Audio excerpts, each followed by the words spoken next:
جو ہاؤسنگ ہے وہ ایک ایسی انڈسٹری ہے جس سے وہ سارے ملک کی اکانومی اٹھا دیتی ہے، کیونکہ ہاؤسنگ کے ساتھ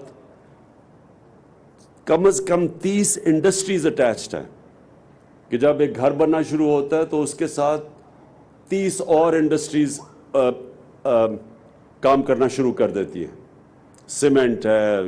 دروازے ہیں، لاکس ہیں، سینیٹری فٹنگز ہیں، مختلف انڈسٹریز۔ تو اس لیے جو ہاؤسنگ ہے اکانومی کو سب سے زیادہ ڈرائیو ہاؤسنگ کرتی ہے، اور یہ جو ہماری ماشاءاللہ یہ جو ہاؤسنگ کے اندر جو پچھلے 2 سالوں میں جو ایک بہت بڑی بوم آئی ہے، جس کی وجہ سے ہماری ریکارڈ ہوئی ہیں سیمنٹ کے بھی سیلز اور جو سٹیل کی بھی سیلز ہوئی تھی وہ اب تھوڑی نیچے آئی ہیں، کیونکہ انٹرنیشنلی بدقسمتی سے یہ جو سپر کموڈٹی سائیکل آیا ہے پچھلے کرونا کی وجہ سے 1 سال میں ساری قیمتیں اوپر چلی گئی ہیں۔ لیکن اس کے باوجود اس وقت پاکستان میں کنسٹرکشن کی بوم ہے، اور اس کی وجہ سے آپ دیکھ رہے ہیں کہ جو ابھی حالیہ میں ورلڈ بینک نے کنفرم کیا کہ پاکستان کی جو گروتھ ریٹ تھی،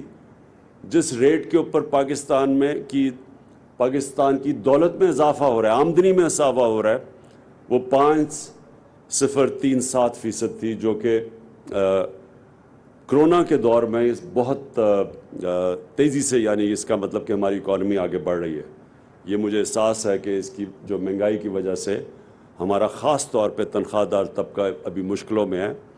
لیکن دوسری طرف جو ہمارا مزدور ہے، کیونکہ کنسٹرکشن ہو رہی ہے، مزدوروں کی 40 سے 60% کی ان کی بھی جو آمدنی وہ بڑھی ہے۔